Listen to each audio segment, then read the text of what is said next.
time was that if you wanted a handheld oscillating tool, you had one or two choices. But now Bosch has entered the fray with their Multi-X oscillating toolkit, and things will never be the same. The Bosch motor is powerful but very slim, and that means you get a comfortable grip area.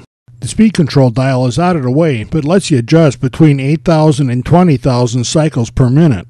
And while we're back here, notice how the cord is mounted in this ball swivel. That means you have less things pulling on the tool when you start working in small areas. Bosch added these rubber overmolds that give you a nice slip-free grip. The top-mounted on and off switch is located in a good place where it's easy to get at no matter what you're doing with the tool. Changing the bits is easy to do. They're held in with one screw and you get a wrench for that in the kit. This simple system made it easy to change the bits, but Bosch didn't stop there. Bosch offers this selection of cutters for the tool right now, but Bosch being Bosch, there'll be more coming in the future. Bosch also offers this adapter, and with that adapter in place, you can use the cutters from just about everybody else that makes these types of tools. And that means no matter where the job site is, if it's in the civilized world, you can probably find cutters for this tool. Of course, none of this really matters if the Bosch Multi-X oscillating tool doesn't work. If you work for one of the other companies that makes this type of tool and were hoping Bosch would fail in this effort, deep down inside you know that wasn't about to happen. This is actually my first time trying to use this tool. I had intended on just cutting up this piece of oak to get used to the tool, but the first couple of cuts actually felt pretty good, so I just kept going.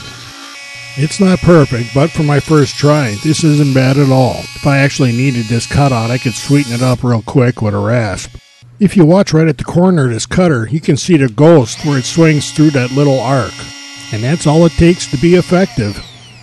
Let's say we need to cut this piece of trim back so we can put some flooring underneath it. This would be a major pain in the butt with just about any other kind of tool, but with this, it's easy.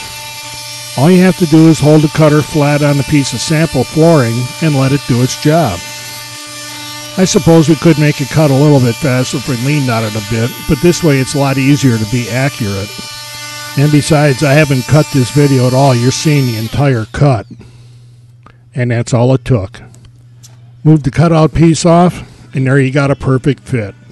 Another thing that the Bosch Multi-X oscillating tool does very well is sand in tight corners. Somewhere between that pointed sanding pad and that little arc that it swings through, you can sand right up into the corners and not damage any of the wood around it. I wouldn't sand the whole door with the Multi-X oscillating tool, but I can clean up around the edges where my random orbital sander doesn't go. Being able to clean up inside corners that easily and quickly makes this a valuable tool to me. If you've been thinking about adding an oscillating tool to your shop, you need to look at this one from Bosch. And while you're doing that, check out all the cutters the other guys make that you can use on this tool.